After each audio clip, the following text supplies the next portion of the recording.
Associazione degli industriali di Padova, Treviso, Venezia e Rovigo, capisaldi dell'accordo, il tema energetico, le infrastrutture, ora si punta sull'idrogeno. Furti, baby gang, truffe telematiche. Si è presentato ai trevigiani il nuovo comandante provinciale dei Carabinieri Massimo Ribaudo. Priorità alla tutela di famiglie e imprese rese fragili dal caro energia. C'è preoccupazione per la situazione del commercio cittadino messo a dura prova dai rincari. Il vice sindaco De Checchi prende le parti dei negozianti, dice non è etico lavorare solo per pagare le bollette. Baby gang e tensioni in via Roma. Una signora racconta di essere stata aggredita verbalmente da un gruppo di ragazze all'indomani del parapiglia provocato da un 23enne nigeriano. Borgo Cavour, questa mattina un residente ha trovato il garage imbrattato, i vandali hanno preso di mira anche un'altra vetrina. Il sindaco Conte interviene, farò un sopralluogo. Sono gravi le condizioni di un cercatore di funghi ruzzolato nel bosco per oltre 20 metri in una ripida scarpata a San Vittore di Santa Giustina. È stata la moglie che era con lui a dare l'allarme. Cittadini contro il rifacimento della pista da bob olimpica a Cortina. Quasi 1200 persone chiedono al presidente del CIO di bloccare, dicono un disastro ambientale ed economico. Pronta la replica della regione. Ben ritrovati, buonasera. TG Treviso, idrogeno ed infrastrutture sono le priorità degli industriali di Assindustria Veneto Centro e Confindustria Venezia e Rovigo, che ieri sera a Mogliano, a Villa Braida, hanno approvato il piano industriale di integrazione tra le due associazioni. Il 28 novembre l'ufficializzazione della seconda Confindustria territoriale d'Italia. Sentiamo. Quindi parliamo di energia e di gas e cercare di dare progettualità per quanto possa essere nelle nostre corde, cercare di dare una progettualità anche sul tema dell'energia e del gas. Penso alle comunità energetiche, penso a un hydrogen valley che si potrà andare a disegnare in futuro per dare più autonomia e indipendenza alle nostre aziende ma anche alle nostre famiglie. In attesa di provvedimenti immediati da parte di governo ed Europa sulle bollette, sarà questa e non potrebbe essere altrimenti la sfida della nuova associazione degli industriali di Padova, Treviso, Venezia e Rovigo, che sarà ufficializzata il 28 novembre prossimo al centro congressi della Città del Santo. L'ultimo passo è stato compiuto nelle scorse ore. Ieri c'è stato l'ultimo passaggio, quindi il passaggio in Consiglio Generale, che all'unanimità ha votato l'aggregazione, ha votato il business plan, ha votato la nuova organizzazione e quindi ha dato il via veramente al processo di aggregazione delle due associazioni. Un processo ineludibile per quella che gli industriali definiscono un'unica area metropolitana che va maggiormente interconnessa. Dare l'opportunità a persone che vivono a Padova di andare a lavorare a Treviso la mattina, la sera andare a cena a Venezia e ritornare a Padova per la notte, quindi avere una logistica forte e ben integrata. Interconnessioni che devono valere anche per l'esterno, nei collegamenti con la Germania Nord e nella direttrice Est-Ovest, cruciale l'allineamento tra porti, interporti e aeroporti del territorio. La nuova realtà associativa diventerà la seconda territoriale di Confindustria in Italia, dopo la potente Assolombarda. I numeri parlano da soli: 5.000 imprese industriali per oltre 260.000 addetti e un valore generato di 86 miliardi di euro, 32 di export, oltre il 6% di quello nazionale. Mettendo insieme due associazioni, 4 province, avremo un peso specifico di rappresentanza forte sia a livello locale sia a livello nazionale, ma mi lasci dire anche a livello europeo, perché penso che sempre più bisognerà contare a livello europeo sia in termini politici ma anche in termini economici ed industriali. La priorità a famiglie e imprese rese più fragili dal caro energia e poi furti, truffe telematiche e baby gang. Vi presentiamo il nuovo comandante provinciale dei Carabinieri di Treviso. Nei periodi di difficoltà economica, soprattutto legato all'accesso al credito, è chiaro che la criminalità organizzata, che dispone di liquidità importanti, diventa poi un attore inevitabilmente, quindi su questo c'è grande attenzione sia a livello locale che a livello nazionale. Non sfugge a nessuno che questo periodo crea una vulnerabilità. Parla di imprese e famiglie vulnerabili e quindi da difendere in vista di un autunno che si preannuncia difficile il colonnello Massimo Ribaudo, nuovo comandante del Comando Provinciale dei Carabinieri di Treviso. Dopo la pandemia ora il nemico è l'inflazione che rende tutti più poveri, con le stesse aziende soggette maggiormente ai fenomeni di criminalità organizzata, e poi ci sono i problemi di sempre, in particolare le truffe, soprattutto telematiche, e i furti in abitazione, fenomeno quest'ultimo che raggiunge il suo picco proprio nei mesi autunnali. Le ore di sole diminuiscono, quindi insomma è più facile agire nei momenti cosiddetti di minorata difesa per il cittadino. Quindi è verosimile che ci saranno più controlli? Assolutamente, l'obiettivo è quello di intensificare la proiezione esterna e di intensificarla nei momenti in cui serve, insomma. Ovviamente non c'è task force senza collaborazione dei cittadini. Fidarsi e segnalare, di essere sereni nel farlo, cioè le forze di polizia ricercano segnalazioni, tutte le segnalazioni sono importanti, non esistono segnalazioni qualificate o meno qualificate. Altro tema, quello delle baby gang, già affrontato nei primi incontri con prefetto, sindaco e presidente della provincia. Sabato scorso i controlli straordinari nel centro città hanno dato esito positivo. Ho visto che c'è grande attenzione istituzionale rispetto a questo fenomeno. Quindi si va avanti su questa strada? Sì, sicuramente queste indicazioni mi sono state date e sono certo che si andrà avanti su questa strada. Ribaudo, 47 anni, sposato e padre di un figlio, proviene dai corsi regolari dell'Accademia di Modena, laureato in giurisprudenza e scienze della sicurezza interna ed esterna, è stato comandante di plotone alla Scuola Allievi di Firenze, poi diversi incarichi in contesti complessi, da Roma alla Mezzia Terme, una lunga carriera e una passione per la divisa che il comandante ribadisce nelle settimane in cui l'Arma ha dato il via a diversi concorsi e arruolamenti, e così si rivolge alle nuove generazioni. È innegabile che c'è un gap di arruolamenti che vengono dalla zona, insomma, dalla zona del Settrentone, anche dal nord-est rispetto ad altre provenienze nazionali. Io credo che l'attività delle forze di polizia, in particolare quella dei carabinieri, vista la sua duplice componente militare e di forza di polizia, per un giovane possa costituire un obiettivo quanto mai gratificante. Non potrei che consigliare questa vita, ne sono innamorato, l'ho fatto, è una scelta che ho fatto, quindi è una domanda troppo facile.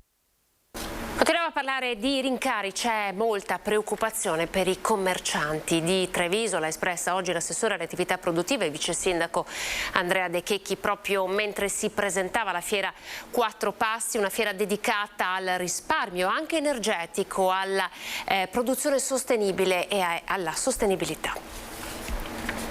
Lavorare per pagare le bollette non è etico, ancora prima che discutere di provvedimenti secondo me bisogna affermare un principio: non è etico, non è corretto lavorare per pagare le bollette. I rincari che pesano sui bilanci dei commercianti, a confermarlo l'assessore alle attività produttive e vice sindaco Andrea De Checchi, espressione oggi del mondo del commercio trevigiano, proprio nel giorno della presentazione della Fiera della Sostenibilità a Treviso, Fiera Quattro Passi, che al 16° anno consecutivo torna in centro città con un weekend dedicato anche al commercio equo e solidale. Vi è grandissimo disagio, i nostri uffici sono costantemente in contatto con le associazioni di categoria, con singoli commercianti e artigiani, e la situazione è davvero molto difficile per molti di loro.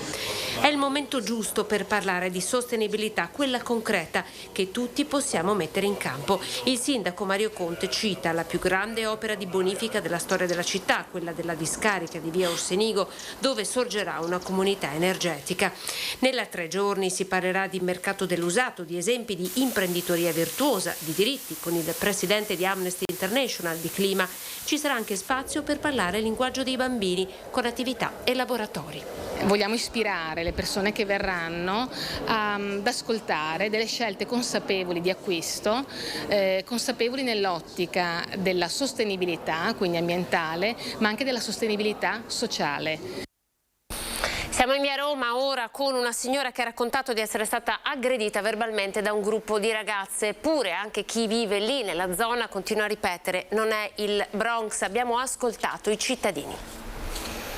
Mi ha aggredita, mi ha detto di tutto e di più, ha usato un linguaggio scurrile che veramente, io sono andata via dritta perché so che non bisogna provocarli più di tanto perché poi vengono alle mani.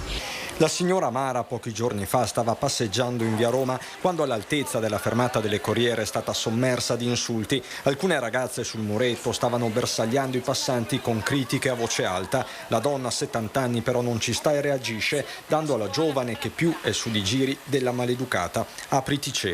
non l'avessi mai detto e cioè sa quelle affermazioni che fanno i ragazzi, fatti i cavoli tuoi, noi facciamo quello che vogliamo, noi siamo giovani, e sempre quella cosa lì, e si stava spostando in avanti per scendere. Io mi sono messa tranquilla e sono andata avanti per la mia strada.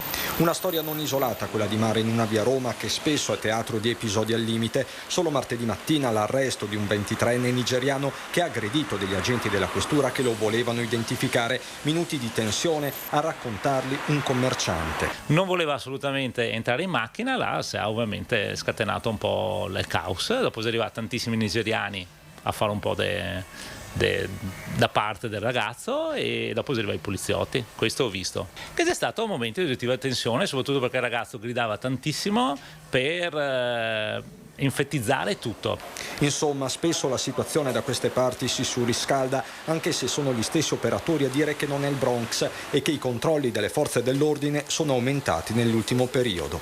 È controllata bene dalle forze dell'ordine, problemi dall'altra parte della strada, che ne c'è tantissimi. Vedo spesso le volanti, polizia municipale, carabinieri e polizia stradale. E quindi insomma vedo che tutto sommato qua la zona di via Roma è ben controllata.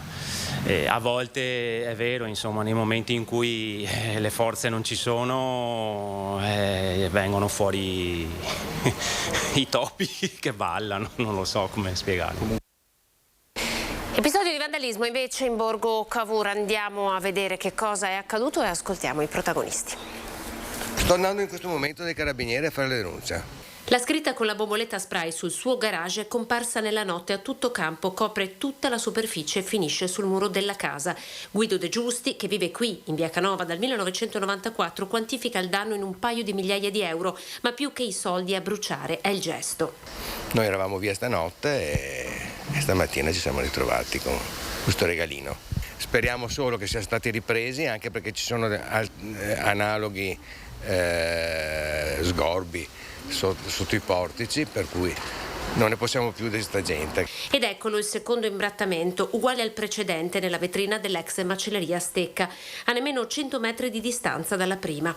Il primo a vederla in via Riccati è il titolare della caffetteria Cavour a fianco. Parla di un fenomeno però che è solo degli ultimi mesi, dove questo atto vandalico però non è isolato. Poi anche la sera bottiglie, barattoli, quasi tutte le sere, dobbiamo pulire dappertutto. Passano la sera, non c'è movimento in questa zona la sera, perché qui ci sono le scuole, c'è il mattino, lavoriamo al mattino e la sera, se i ragazzini non c'è nessun controllo e fanno quello che fanno.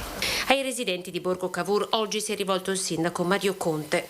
Ringrazio i cittadini, ovviamente mi dispiace per quanto è successo. Farò un sopralluogo nei prossimi giorni con il comandante della polizia locale per vedere se c'è la possibilità di installare una telecamera e di alzare ulteriormente il livello di attenzione anche in quel quadrante di città che però, ripeto, non è mai stato oggetto di segnalazioni e soprattutto non è mai stato preso di mira. Primo cittadino che fa un passaggio anche su via Roma, dove dice il presidio fisso delle forze dell'ordine sta funzionando e la campagna antidegrado continuerà con la riqualificazione di tutto il quadrante della stazione. Faremo degli interventi di riqualificazione che porterà ulteriormente sicurezza e decoro per quel quadrante di città che però, ripeto, con l'arrivo e la riqualificazione della stazione, con l'arrivo della nuova stazione delle Corriere poi cambierà completamente volto, ma già adesso i segnali sono decisamente migliorati. A proposito di sopralluogo, domani l'architetto Romeo Scarpa al muro di contenimento del canale crollato ieri. Siamo a Ponte Malvasia, in pieno centro, vicino alla zona della pescheria. Il cedimento ha riguardato, ricordiamo, la base della palazzina che ospita il bar Malvasia e un Airbnb, strutture giudicate comunque agibili dai vigili del fuoco, intervenuti insieme alla polizia locale su segnalazione di passanti ed esercenti, richiamati dal rumore sordo con cui intere porzioni di terrapieno sono finite nell'acqua. I lavori di ripristino saranno a carico dei privati.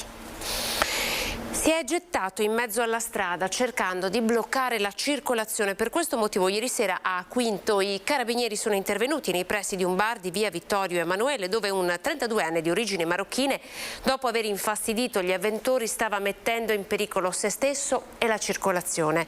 A Castelfranco invece nella mattinata di oggi sulla strada regionale 53 i carabinieri, con il supporto del nucleo elicotteri carabinieri di Belluno, hanno svolto uno specifico servizio di controllo della circolazione stradale. Sono state identificate 108 persone che viaggiavano su 49 veicoli, 7 le contravvenzioni al codice della strada contestate, tutte legate a velocità pericolosa oppure sorpassi azzardati. E a proposito di sicurezza stradale, adesso ci spostiamo a Godega di Sant'Urbano. Dopo la strage di Godega, tragico incidente stradale dove quest'estate, ricorderete, hanno perso la vita 4 giovanissimi, sono stati installati nuovi dispositivi per garantire o quantomeno provarci la sicurezza stradale. Vediamo. Via Cordignano a Godega oggi è più sicura. Come deciso nella riunione del Comitato Operativo Viabilità, convocata il 16 agosto scorso dal prefetto Angelo Sidoti, su input del Ministero dell'Interno e Servizio Centrale della Polizia Stradale, sono stati installati nuovi dispositivi di sicurezza stradale, proprio lì, all'altezza della curva, in cui quest'estate hanno perso la vita in un tragico incidente 4 ragazze appena maggiorenni, Daniele De Re, Giuliano Chellici, Daniele Ortolan e Marco De Re, rientrando da una serata tra amici la notte tra il 13 e il 14 agosto. Siamo intervenuti andando a rafforzare la segnaletica verticale, che peraltro era già presente, quindi semplicemente l'abbiamo resa ancora più visibile. Siamo intervenuti anche inserendo, e questo è un intervento nuovo in quella curva, inserendo poco prima dell'inizio della curva 2 blocchi di zigrinature e di strisce rumorose che permettono quindi all'automobilista di prestare attenzione, perché ovviamente nel momento in cui ci passiamo sopra la vibrazione che producono e il suono che producono ci dicono che dobbiamo prestare attenzione a quel tratto di strada. Un tratto maledetto, quello di via Cordignano, scenario drammatico della strage di Godega. Alta velocità, una strada pericolosa e poi il fatale schianto contro un platano. Un dramma stradale che nessuno potrà dimenticare, ma che forse oggi, grazie agli interventi compiuti, sarà più facile da evitare. Altri interventi non sono possibili in quel tratto di strada, quindi confidiamo che possano aiutare gli automobilisti a prestare ancora più attenzione in quel tratto che stanno percorrendo. Siamo alla politica, ascoltiamo l'ex magistrato Carlo Nordio, dice fondamentale prendere in mano la situazione disastrosa dei tribunali. L'ha intervistato la nostra Daniela Sizia. Io ho una cultura giuridica tecnica e quindi se proprio fossi eletto e dovessi vedermi in un ruolo importante mi vedrei alla Commissione Giustizia. Naturalmente il Ministero della Giustizia ha un ruolo, non ha un potere come si pensa, ha un potere essenzialmente propositivo per le leggi, però ecco, questo sì, ha l'onore e l'onere di organizzare la giustizia, l'amministrazione della giustizia territoriale e poiché io sono amico del procuratore della Repubblica di Treviso, di Venezia ovviamente dove ho lavorato, e ho visto e vedo la situazione disastrata in cui si trovano, già gli organici sono ridotti eppure non sono nemmeno coperti. A Treviso c'è una scopertura del 30%. Così l'ex magistrato che ha coordinato inchieste come quella sul Mose, Carlo Nordio, candidato per Fratelli d'Italia, che parla della situazione disastrosa nei tribunali che rallentano e paralizzano il sistema giustizia, creando anche un danno economico non da poco. Questo impatta molto sull'economia, perché una giustizia lenta, pensi che soltanto in un anno noi perdiamo 2 punti di PIL in Italia per la lentezza della giustizia civile soprattutto e anche quella penale.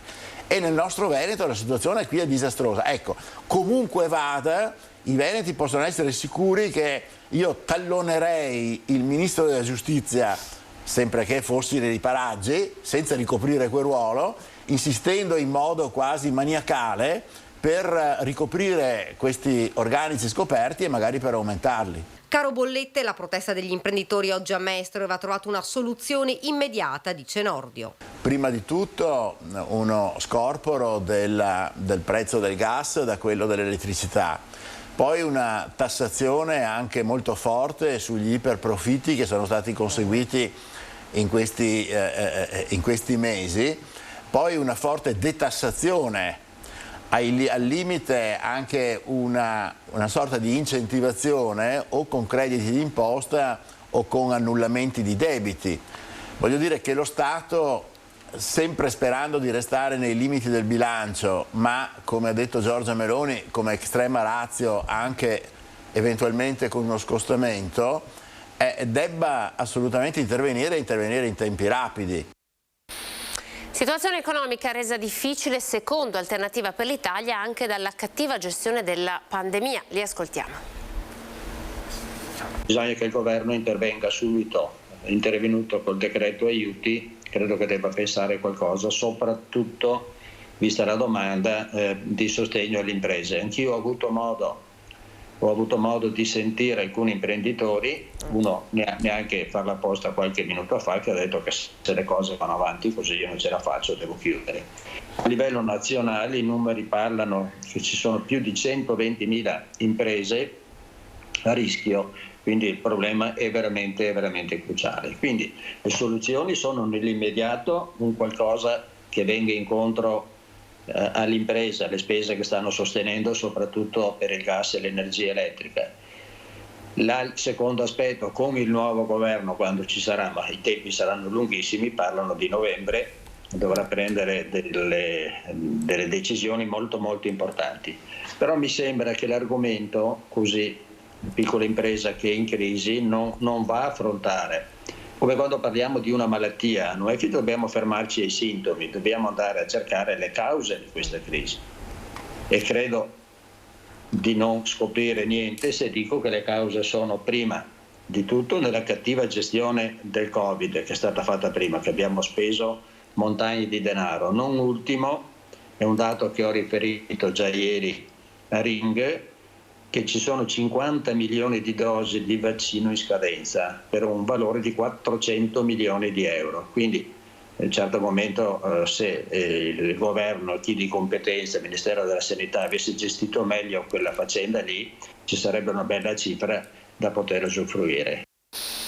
Un centinaio di delegate e delegati della CGIL provenienti dalla Marca presenti oggi a Bologna per l'Assemblea nazionale convocata dal sindacato dal titolo eloquente "Ascoltate il lavoro". Un appello rivolto alla politica a 10 giorni dalle elezioni del nuovo Parlamento. Tra le richieste ribadite dalla CGIL e dal suo leader Maurizio Landini l'aumento dei salari per difendere i redditi da lavoro e da pensione, dare un taglio alla precarietà, istituire nuovi diritti di cittadinanza, costruire politiche di sviluppo economico, ripristinare il filo della legalità e della sicurezza nei luoghi di lavoro. Linea alla regia, ci fermiamo per pochi secondi di pubblicità.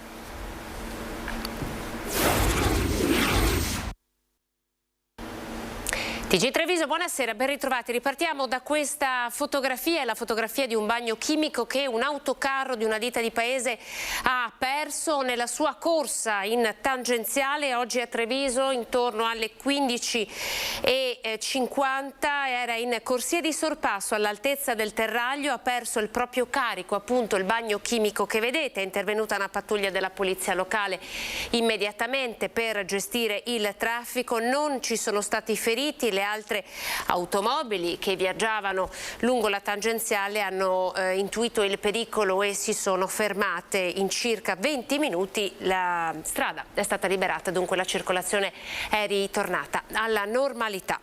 Siamo adesso allo sciopero nazionale dei trasporti. Attenzione, venerdì dalle 15 in poi fino a fine servizio, disagi in tutta Italia, nella Marca, per chi dovrà muoversi con i mezzi pubblici. Filt CGIL, Fit CISL, Will Trasporti, Faisa, CISA e le UGL hanno annunciato una nuova mobilitazione che interesserà anche il personale della MOM, a cui è destinato un finanziamento di 4.421.000 euro stanziato dalla Regione nell'ambito di un contributo di ben 74 milioni approvato per anticipare alle aziende del trasporto pubblico locale le risorse necessarie da qui a fine anno per lo svolgimento di lavori ordinari di mobilità per i cittadini. Di fatto supplisce al ritardo nell'assegnazione del saldo del Fondo Nazionale Trasporti. Ricorderete la bufera per le presunte violenze durante la Giornata nazionale degli alpini dello scorso maggio a Rimini. Ebbene, gli alpini hanno deciso di passare alle vie legali, querelando per diffamazione 4 persone responsabili, secondo l'Associazione Nazionale degli Alpini, di aver offeso l'intera categoria. A spiegare le mosse il portavoce di ANA, Massimo Cortesi. Le persone querelate sono un politico, un giornalista e 2 soggetti che hanno offeso il corpo e l'associazione, rappresentando tutti gli alpini come ubriaconi e molestatori. Secondo quanto reso noto da ANA, a 2 il provvedimento è già stato notificato, agli altri arriverà a giorni. Infine la promessa: siamo solo all'inizio. Sport e impresa, oltre 10.000 giovani coinvolti nel progetto Generazione, che avrà le sue battute conclusive questo weekend. Vediamo. Il distretto dello Sport System ha fatto un balzo nell'ultimo anno del 14%. Nel 2021 le vendite all'estero di calzature e articoli sportivi sono state pari a 1,4 miliardi di euro, quasi il 10% dell'export provinciale complessivo. Nello stesso anno le esportazioni di prodotti relativi all'occhialeria hanno sfiorato i 3 miliardi di euro.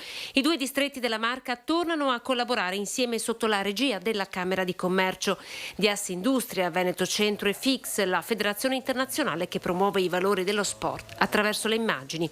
Dal partenariato nasce Generazione 2026, un cartello di eventi destinato alle scuole dove promuovere la cultura dell'impresa e la cultura dello sport. Con questo slogan Generazione 2026, quindi una proiezione su Milano, sui Giochi Olimpici e Paralimpici Milano Cortina, il coinvolgimento del territorio, dell'imprenditorialità, del modo di fare, della particolarità di questi territori che sono all'avanguardia e che, sposandosi insieme al messaggio sportivo, con la valenza che ha lo sport, che oggi coinvolge milioni di persone, arrivare a lasciare poi una legacy, lasciare un'eredità dai giochi, altrimenti non sarebbero dei giochi ma sarebbe un campionato mondiale. Da domani fino al 17 un cartello di incontri e proiezioni, riunioni B2B tra ospiti internazionali anche all'interno del Museo dello Scarpone.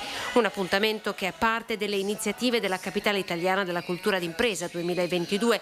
Il progetto ha visto coinvolti quasi 10.000 studenti provenienti da 32 scuole tra Treviso e Belluno. Studenti che sono stati coinvolti anche durante la pandemia con 36 ore di lezione da remoto dal titolo Emozioni sportive in classe.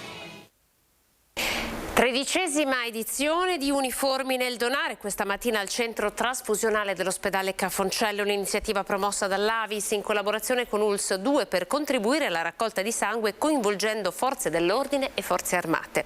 L'iniziativa, da sempre coordinata dal vicequestore Claudio Di Paola, ritorna dopo la sospensione forzata per il Covid.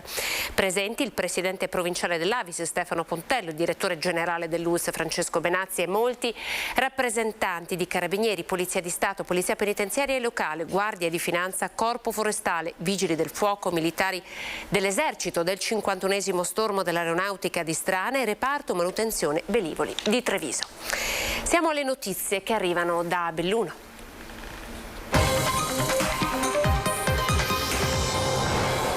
Partiamo dalla cronaca. Avrebbe sequestrato e picchiato un'amica per evitare che chiedesse aiuto. Si sarebbe impossessato del cellulare della donna. Un 30enne di origine magrebina residente in provincia di Treviso è stato arrestato lo scorso weekend dai carabinieri di Feltre. La vittima è una donna bellunese di 35 anni, pare legata all'uomo in passato. Il 30enne non avrebbe accettato la fine della storia e più volte avrebbe tentato un riavvicinamento. Quel che pare certo è che sabato scorso l'uomo ha raggiunto l'abitazione della donna. Tra i due ci sarebbe stata una colluttazione e probabilmente anche atti sessuali non consenzienti. Lesioni e prognosi sono certificati dall'ospedale di Feltre, cui la 35enne si è rivolta, e nelle dichiarazioni rilasciate dai carabinieri. Le indicazioni fornite dalla donna hanno consentito ai carabinieri di identificare l'uomo che è stato arrestato e portato nel carcere di Belluno.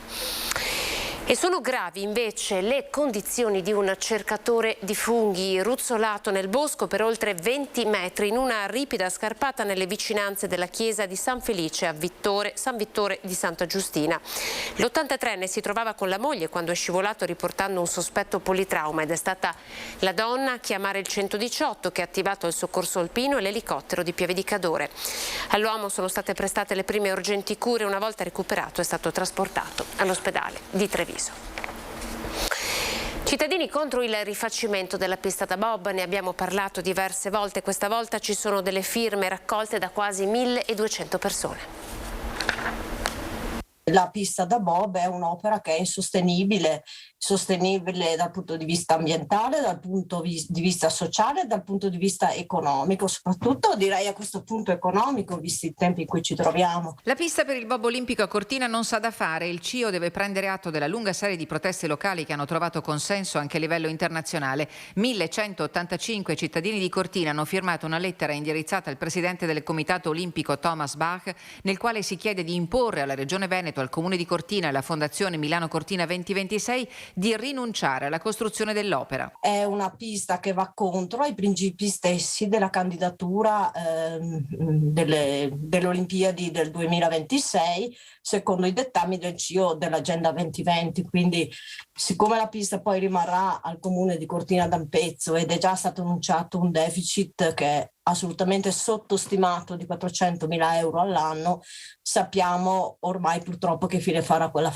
pista. Il precedente di Cesana Torinese è sotto gli occhi di tutti e il vivaio del bob da allora non è cresciuto. Un'opera inutile che non vogliamo a Cortina, afferma la presidente del comitato civico. Il CIO a gennaio dello scorso anno scrisse alla Regione Veneto chiedendo di non procedere alla costruzione della pista da bob per mancanza dei requisiti di sostenibilità. I funzionari della Regione risposero che l'opera era nel dossier olimpico, finanziata con fondi statali, e che il progetto sarebbe andato avanti. Thomas Bach non si è più esposto più di tanto fino a quest'estate, in cui in un'intervista rilasciata alla Gazzetta dello Sport invece ha proprio dichiarato che la pista da bob è un'opera che si può tranquillamente fare a meno. L'ha detto lui, anche segretario generale del Comitato Olimpico Internazionale. Il presidente Zaia, che ha ricevuto in copia la lettera del Comitato Civico, ha risposto a stretto giro che il CIO si esprime in modo chiaro e inconfondibile, afferma Zaia, magari spiegando quali ricadute si avrebbero su Cortina spostando il bob e quali realizzandolo dove è previsto. L'auspicio è che la risposta del CIO stavolta sia inequivocabile. In ogni caso il Comitato guarda al futuro. Stiamo provando tutte, noi speriamo che con questa ennesima mossa ci sia una certa sensibilità. Siamo ancora in tempo, ancora non sono partiti i cantieri, non è partito nulla, quindi siamo in tempo per fare un ragionamento che, ripeto, non è di essere pro o contro il bob, ma è veramente una questione di buon senso, soprattutto in un momento così delicato che stiamo vivendo adesso. Siamo alla politica e i candidati del terzo polo oggi in città hanno presentato le loro proposte per far fronte al caro energia dell'autunno e dell'inverno sulla montagna bellunese. Caro energia, la vera sfida del prossimo governo, perché le manovre dell'esecutivo uscente da sole non saranno sufficienti. Le proposte per il territorio bellunese di Azione Italia Viva con Sara Moretto e Marco Griguolo oggi in città.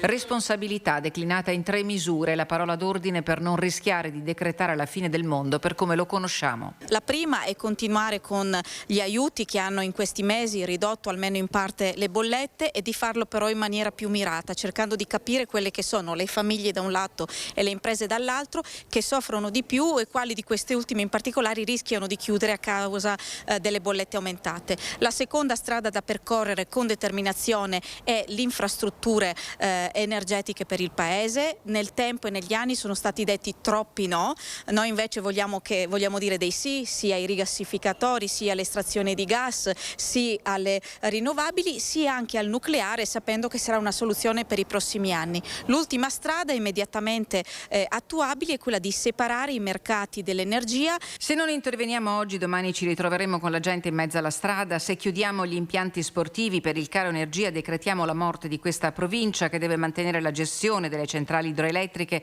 e trattenere i benefici, afferma Marco Griguolo, che risponde all'affondo del ministro Di Maio contrario all'autonomia differenziata. Chi vota Conte o Calenda, ha detto Di Maio, rischia di favorire la Meloni. Non si stanno regalando voti alla Meloni, al centrodestra, ma si sta semplicemente dando delle risposte ai cittadini, cosa che non vedo da parte di Di Maio in questo momento. Azione Italia Viva sull'autonomia differenziata, che cosa pensa? Dispiace intanto che con la caduta del governo c'era già una legge quadro che si doveva discutere, che forse avrebbe trovato l'approvazione in questa legislatura. Se ne parlerà forse per la prossima, speriamo. Il Veneto ha diritto ad avere la sua autonomia e soprattutto la provincia di Belluno deve poter non più essere una provincia di serie B, una una provincia che guarda la provincia di Bolzano o di Trento sempre con occhi, diciamo, di misericordia, ma deve essere una provincia che guarda a testa alta e che dà risposte ai suoi cittadini. Ci fermiamo, siamo alle previsioni del tempo. Grazie per averci seguito anche questa sera. Vi auguro una buona serata. Arrivederci.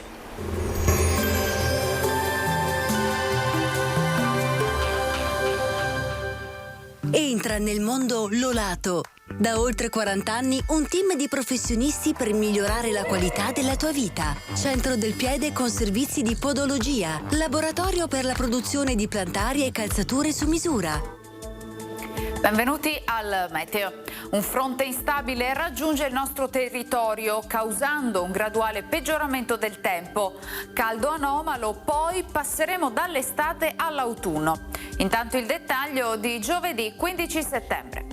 Sul Veneto la grafica ci mostra una situazione buona, la probabilità di precipitazioni sarà nel complesso medio-bassa. Prevarrà il sole anche se nel pomeriggio saranno possibili più nubi sui rilievi con temporali sparsi in locale estensione poi anche alle pianure limitrofe. Venti moderati da ovest, temperature stazionarie, minime tra 15 e 22 gradi, massime invece comprese tra i 27 e i 31 gradi all'incirca. Spostiamoci ora sul Friuli Venezia Giulia, anche qui il contesto risulterà a tratti instabile. Al mattino avremo maggiori schiarite, frequenti rovesci invece dalle ore pomeridiane anche intensi, specie al confine con la Slovenia. Temperature minime sui 18-23 gradi, massime intorno ai 26-28 gradi. Infine diamo uno sguardo al Trentino Alto Adige, dove sarà in buona parte soleggiato ma con piogge, specie a partire dal pomeriggio. Temperature minime intorno ai 15-17 gradi, massime sui 27-28 gradi. Dal meteo di Antena 3 per ora è tutto, grazie per l'attenzione, arrivederci.